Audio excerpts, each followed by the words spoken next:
going on? It's your man, Sir Lord Keys and Thor. Same Mike J. Thriller, Lucifer. And I'm Trooper Joe, and I'm here to keep it real for you. So that's Trooper Day.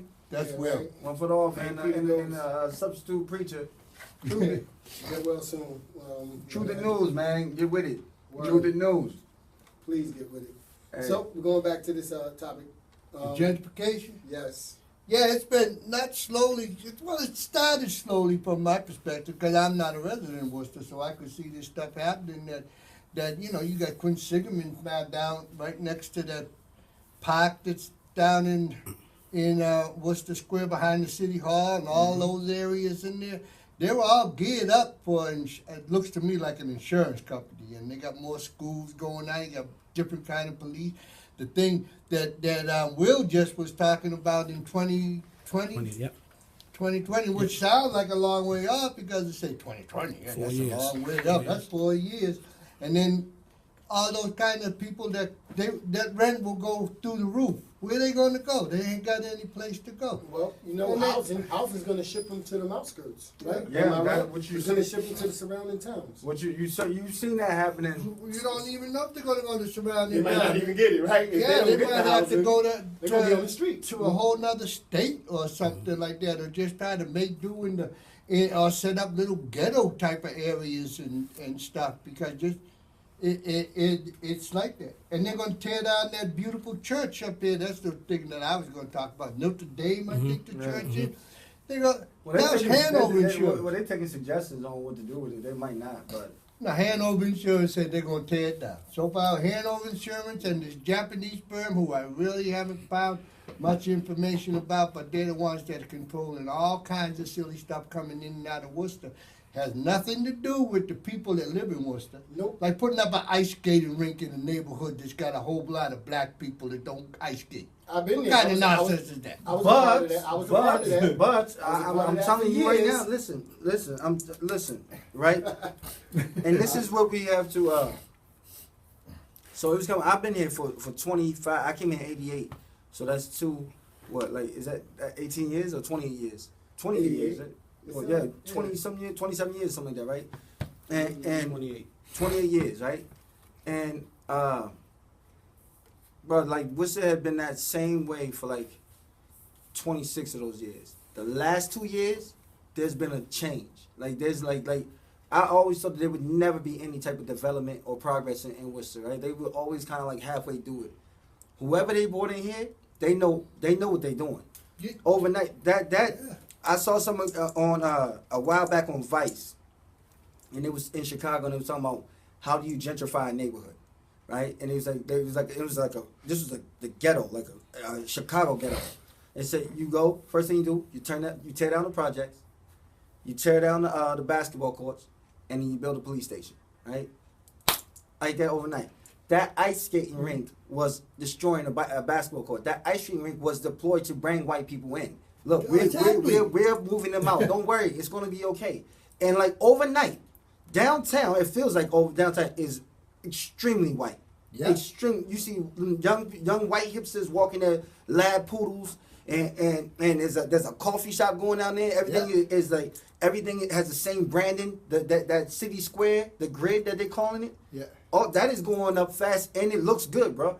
I can't. It's the best downtown's ever looked since I've been here in 28 years, right? Yeah. And so it's hard to argue with that, right? It's the best. It's the best. Like there's downtown has been a hellhole since as long as I've been here. My wife tells me of a downtown that was vibrant with people. Your Where wife they had the mall and all that good stuff. Nah? Well, like downtown used to be a congregation of like the degenerate like latchkey kids. Homeless people, vagrants, there was never no popping downtown. So downtown Worcester used to be kind of like a club for high schoolers. Your bus would drop you off in front of downtown, and you would hang out. You see all kinds of kids sitting on the wall, catcalling girls as they walk by, trying to talk to girls. You know, you couldn't in the '90s, you couldn't really bring your boyfriend or girlfriend home to your parents because they get on you. So what you do is you sit in front of City Hall with your girlfriend until the last bus came and left. Meanwhile, you eating McDonald's down there, throwing your trash on the ground. You walking and talking, you fighting with other dudes from other cliques and everything. It was not There was It's no night and business day down what it there. was. There was an out. It was like a club. There were no businesses down there. A McDonald's that did not look. If a McDonald's goes out of business, you know something's bad. Yeah. And then they brought the outlets here, which was overpriced and late fashion, and people just stole from it. It was ridiculous what they've done here. They turned the Patriots wanted to come here, and they told them no. Yeah. This was it. It was in our lap. Robert Kraft's wife is a Hyatt. Jacob Hyatt. She's from the Hyatt. So that family. Right where on Shrewsbury Street, where you see all that development now, that would have all been Patriot Place. Billions of dollars. They said no, that's too much traffic. Right? And so all of a sudden now they in a different place. Now they want to invest in development downtown. It was intentional in not developing that down there. This was Worcester was like the dump. When Will was talking about this is going to be the Greenwich Village, that's what Worcester should have been from day one. It makes no sense, right? Worcester is 45 minutes from everything in New England. Worcester should have been like this, right? And so what's the bad part is it's going to, for the people who've been here and they know what Worcester looks like, they know the history.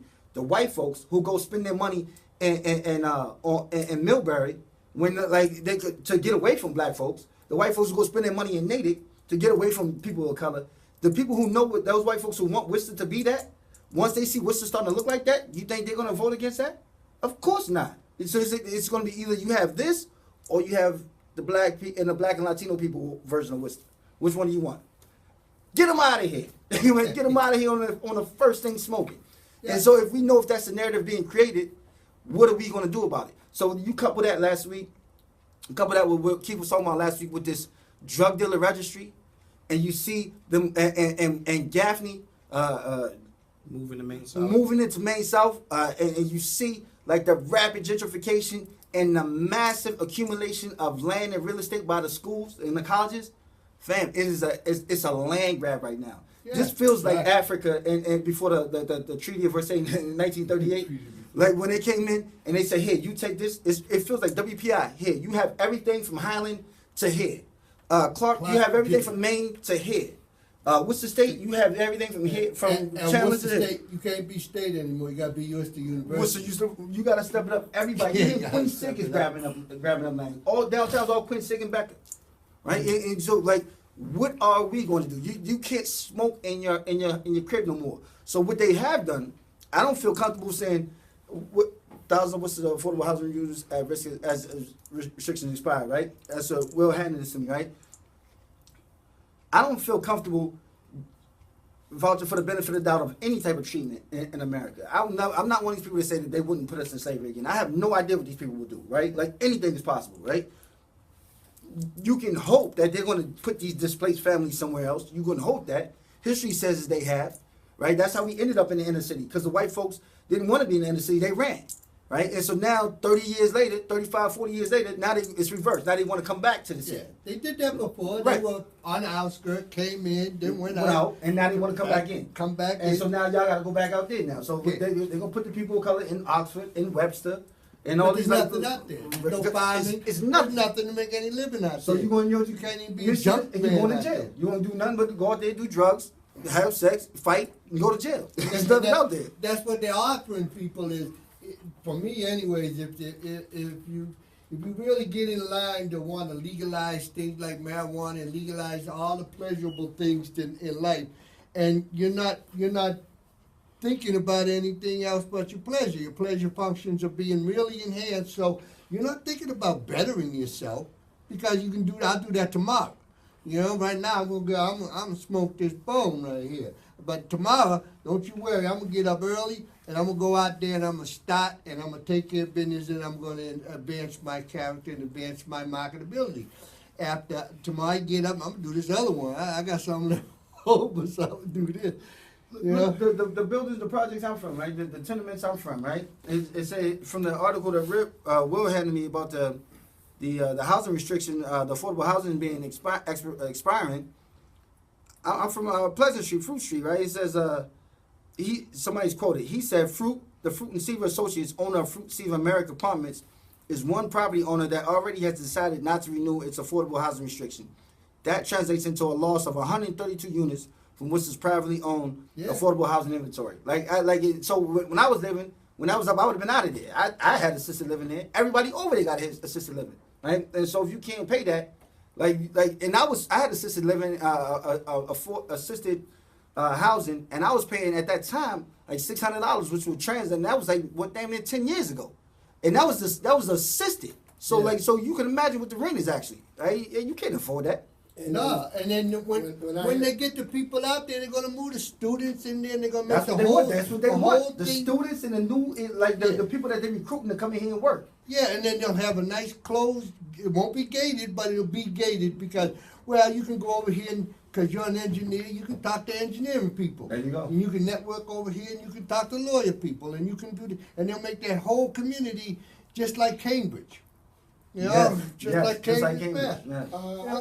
I could dig it. And there's no real place in there for anybody that's a working class If person. you ain't in, that's not a You can't working bring class your money community. boots in here. You can't be here, right? And I think that's Don't bring the money boots in here. Yeah, Facts, though, facts. that's a lot of, I think, worrying and thinking that it's something that can happen, you know. But I know we get fueled to it, we talk it into fruition, but I don't think it's gonna happen. I really don't. I got faith in hoping people waking up, You don't or think what's gonna happen? someone leading us to wake up, or you know, because you know that's how I see just history forming. Because it's just, to be truthful, the placation on people's mentalities and their implicit biases. That's one thing I can say. I got lost.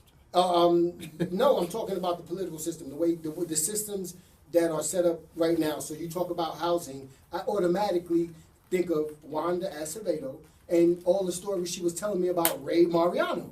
So it makes sense, you know, when you have someone who is, you know what I mean, he is trying to make housing something that is going to pay it forward, you know, with as far as giving people an opportunity to get a job and have, what was it, for several years, they can go to school and get a job and be on assistance. But after that, they have to be able to be making steps to get their life better to be off of assistance. No. And no, isn't that No, what no. Ray's program? No, Ray's program is whether you pay your rent or not, it doesn't matter. If you are not in school or have a job, they don't care where you get your job. They don't care how you get a job. They don't care if you're making $3 an hour. They don't care if you just have to be working. You have to show proof of when you pay your rent. You have to show proof that you have a job or proof that you're in school or you're getting evicted. I've never heard of any place in my life in the projects where you paying your rent on time is not enough to live there. I swear that's got to be on Constitution. What they're trying to do is get everybody out of the valley, and UMass is expanding. And all the people that come to UMass for school, all the people that come to work will end up living there. They're getting the people out of Pleasant Street. Why? Pleasant's right near downtown. Where they're expanding, where they're expanding, where they're getting all these state jobs or all these city jobs. And to get a city job, they're making it so that you have to be a Worcester resident. So then what? Oh, you can live in this place right here. When the political landscape is people from Worcester. So I understand what you're saying about people going to wake up, but there's a difference between saying, I think we're going to go to war and the British are coming. You could actually see it happening. It's not like it's not going to happen. It's already started, They're right? here and they started that process already. And I just think at the end of the day, when people are more engaged, you know, when I feel more people, and I keep on saying wake up, but I mean people have more information and they start to realize that, I think this whole system, when it was built like, to be truthful, or white people organized to say, let's protect what we want. You know what I mean? And that's the same type of systems that, you know what I mean? What do you think? Go ahead, man. What do you think is going to happen when people get this information? Revolution all day. It has to be. What do you mean? You either going to fight or or keep moving. No. And you're saying no, but I'm saying no. We just had people from the Islamic culture talk about their kids are leaving America and joining ISIS. Their kids, and this is a direct population that America has forgotten about. Even though the younger generation voted Obama in, people don't placate to the younger generation or hearing their needs out. It's like we have to form them into what we want them to be in the future. No, I'm not disagreeing with you, but as far as people waking up, you said it yourself earlier. Wanda Alvarado Eaton has been preaching there's stuff happening for the longest. Yeah. People and she has a Great Brook Valley page, Great Brook Valley, Great Brook Valley, Great Brook Valley. People are still just sitting there like the frog in the water. It's just getting hotter and hotter, and they're just sitting there. Because they're like, because you know what, the way they feel, people in the valley feel, I have family in the valley, they feel like my life can't get any worse than this. What else can they do to me? And they're going to show them what they can do. I think that yeah, I don't know, man. Like I don't to think that yeah, I don't know. I'm with you. I guess like I don't. I think it's going to require more than just dissemination of information. Like because folks, cause I think people don't want the information. Yeah, or Like, they don't care. There are people they don't care. It's not that they don't care. It's just like it's don't wake me. I'm sleeping. Yeah, Like, I agree with Like that. I don't want to deal with that. Like you killing my vibe. Let me just deal with this. I don't want to deal with that, right? And that's fine because that's you're always gonna have that population of people. I don't think that if you ask me, we need to start intentionally and progressively and aggressively consolidating our resources in an economic and political plan of development, and like now, like. Or it's going to be what you said. I think what you were saying. If you don't have these requisites, you can't live here. Period. You're moving over here. So if you want to live here, you better get with somebody and get something. And that was intentional from the history of Worcester. Not wanting the people of color to stay here. You know, right? So I and that's what I'm saying. So I go to court the other day, and it's like, yo, this is crazy. It is just the same system, so the only way the system can change is by people, son. It's by the masses. It's by the 9 people not being controlled by the one. Well, I don't know about all that control by the one and stuff like that, but I do know that the way that Worcester is being designed right now, it's a transient type of environment where you're not going to be working for 20 years and get your gold watch in Worcester. You're going to be, they got all these nice schools so they can always draw on the top academic, I don't even know what you call it, the top strata of academic achievement at the time, at the moment. This is right at the moment type of stuff. These kids, they graduate to graduate schools and everything from Clark, or they graduate from Holy Cross, or they graduate from UMass, and there's a job looking them right in the face right down there in Worcester. And the person who started in the job down in Worcester and been working 4 or 5 years, he's aggressive, you know, because that's how they work. And they're looking out like this. Oh, I see this job. It's a higher paying job. It's got more that I really want to do. But it's in Cleveland. I'm gone, and they're going to Cleveland. This guy moves right in, and this is just how they want this Worcester to be. So there's a steady in and out flow of people coming and going like that, and the people who do stay, the small businesses that set up their little coffee shops or their little computer hangouts and their little networking organizations around like this here, it makes it all comfortable for them people to want to stay in there and begin their lives, not stay in there and become a family-orientated type of environment that you're talking about right now. That's going away from Worcester. They're totally throwing that out the window. That's under the bus, been squished and down into the gutter. It's gone. You know, they're not advocating for any type of really family type of thing. If you want to raise a family, you got to live up on top of the hill.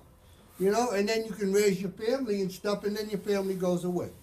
You know, but they're not really advocating for raising a family. I think they just want to have a great in and out of flow of all the super geniuses that they can find to make money for it. Look good for the city. Look at this city. We're to be the shining city on the hill, you know, making all the money, and this is how it should be and stuff.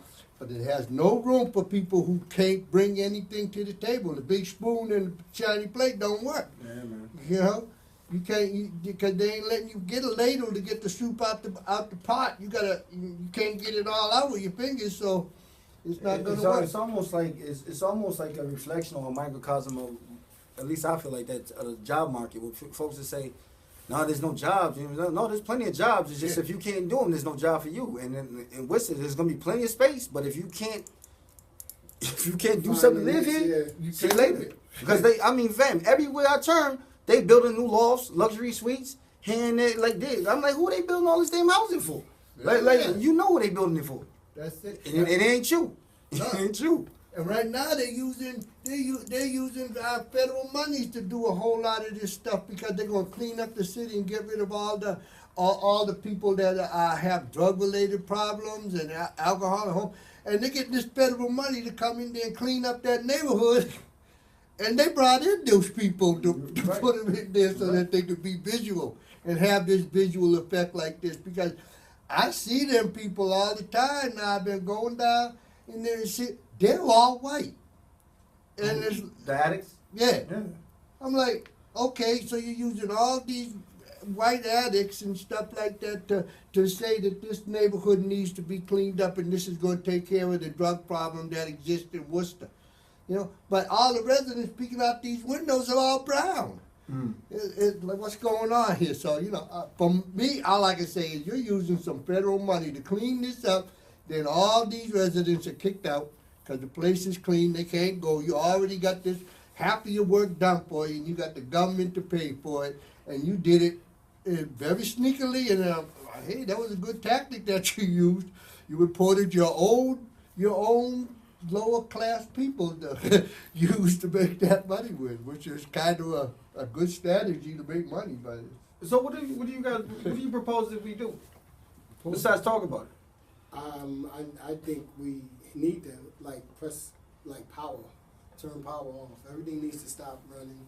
turn And, power off. Yeah, I'm talking about everything needs to cease. We need to have a purge day where you look at your healthcare, you look at your education, you look at your law enforcement, you look at your criminal justice system, and we start to look at it in a way where what is the most bang for our buck? You know, like when we look at the justice system, they can't fathom to think that giving criminals skills and giving criminals, you know what I mean, some type of motivation and empowerment can benefit them in a, bang per buck, you know what I mean? Mm-hmm. They can't see that because they haven't thought about it. They see it as the same old system that was, let me protect what's mine, or let me protect my rules. Wait. Let me ask you more specifically. I mean, if we're saying that we see the British coming, even after when we provided that analogy, you agreed. You was like, no, it's here, right? Yeah. So we agree that it's here. Not in broad terms. What? Now what? Yes. Actions is either you either fall in line or you go against it. And going against it, you know, there ain't too many people providing strategies. Go ahead, Drew. Yeah, my plan for that would be it's here. Acknowledge that it's here. Now, if you want to fight it just to regain what you thought that you lost, that's all well and good. It ain't gonna work. It ain't gonna work. Yeah. So if you want to take your new up and coming army, which will be your children, and put everything you have into your children. This is what you want to invest in is the children. Not just invest in your children's future for them. You want to invest in your children's future for the whole community. You want your children to be the one that can walk into that place and get that job. If your child is in 3rd grade and by the time they're in 7th grade, they're gonna be moved out of here. That's fine. We know that. That's already there. I'm talking about the people who facing that reality. So you're saying just start packing? Is that what you're saying? No, I'm not saying stop packing. What I'm saying is, as the parent, look at the world from a different perspective. It'll take a minute. Stop reading the sports page on the newspaper. Open up to the business section. Open up to the technology section. You know, you got confusion going all over the place. So you're telling the like mother that. that's watching Maury on the couch every day to stop watching Maury? Yeah, it's like it'll take a minute to stop watching that and then start talking to your kids about the future that's coming. You can't stop that future. And if you think that you can take that future that's coming and manipulate it to the past that you feel comfortable in, it ain't gonna happen. Yeah, I know. So you got to. He's saying it's similar. He's saying it's similar. You got to. That's not even. I don't feel like that. That's You Troop's answer was, okay. Now, you tell me if I got it right. My answer was invest in the children, and how's that going to stop you from being evicted? It's gonna be hard, and it's gonna stop you. I'm talking about if we're saying right now that they're moving all the black and brown people out. You're black and brown. What do you do besides reading the business section? It's 5 years. Invest in them children. The children give back, invest in you. Your investment comes back in you. They take care of you as it should be. definitely come from a culture where the elderly should be having that respect and being taken care of by the juniors coming up. That's the way it's always been in the African American communities. At least maybe not up here in Worcester, but that's how it is in Texas. I love you guys. You guys should never do an advice column. Yeah, I asked a specific question, and I got like some parables and some proverbs. Though it was crazy. I said, invest in your child.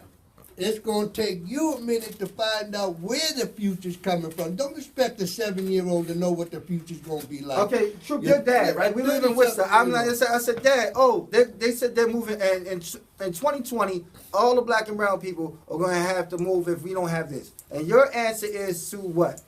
I'm Dad. My first answer is to, hey, what are you doing today? What do you want to do tomorrow? Where is it you want to be? Yo, you know? And if I'm dad, and That's that's my first crazy. question. If he's dad and says that, I'm gone. I'm Wait, answer what the I want to question. do today. Do you What I want wanna to be do in tomorrow. robotics? Do you want to go to Mars? Dad, you wanna already go to- know I want to be in robotics. I've been saying that since kindergarten. Okay. But I don't know if I'm going to be able to do robotics because the school that I'm going to has that program. And if we have to move to Oxford or Webster, where all my other friends are going, I don't know if they have that program. What are we going to do, Dad? Well, listen, this is- Then my answer to you is, son, look here. Why don't you go to the guidance counselor and ask them if there's where is it the next program going to be? Where's the next step that this school offers for me? And I come down there and ask them myself if they don't give you an answer. You know, And if that's I'm what that- I would I would have walked to my room and said, and if guys, I'm they gotta dad, move. and if I'm right, run away. You gonna you say, Guys, we're going to Bartlett, guys. yo, and if I'm grab dad, your axe and all chop I'm a tree saying down and is, shoot son- some wildlife and live good. I'm saying, son, you know what we got to do now? We're gonna have to plan for 2020. You know what Of planning course. is? Planning is we're gonna have to sit down now and either figure a way that we're gonna continue to live this way we're living and better in Worcester, or a plan that we're gonna take as much advantage of these 5 years in Worcester as we can. But when these 5 years is up, no matter what situation we're in, we're going to be planning to go to a better opportunity, a better place. You know, and when I It's am better than what Troop said. No, when I end my shout out, I always shout out to my lovely bride Laura and to my two scientists, Mason and Max. Mason is 9 years old. Max is 6 years old. Mason's been doing robotics with the Legos now for going on 2 years. Max just a genius. That's all they do. The investment is in these guys. You know, Max, he's a 6 years old. Come up to his mother. Ma, I think I need to go get a haircut. You know, that's what he does. That's where the investment is. That's where the future is. You know. Well, that's what's what got you 1 do. minute left. Do you have a plan? Do you have a 1 plan minute in this left. scenario? 1 minute left. We got to get some people in the city in positions that believe in our interests. We have to find a way to get people to understand that the British are coming, and we have to get them in positions for us to vote, for us to get people in city council, for us to get people to, because other than that, after that's over, then I think we just get some Molotov cocktails and just go to war. It's either that or that. Shout out to Right. me and mine, yo, facts. So I What are you agree. talking? War inevitable? Yeah, we got to shout out now. The Yeah. show's about to be over. When shall we be strong? The enemy's at the gate, That's man. The it. enemy's at the gate. That's Boston strong. it. That's it. Don't. Yo, shout out to me and my wife, Elaine. Give me that. All that right. good stuff. Great show. Troop, we got to sign off. I sign off to my lovely bride Laura, and yes, to my two scientists, Mason and Max. Special forces. Next, same time, same place. Next week. Oh yeah, and all special.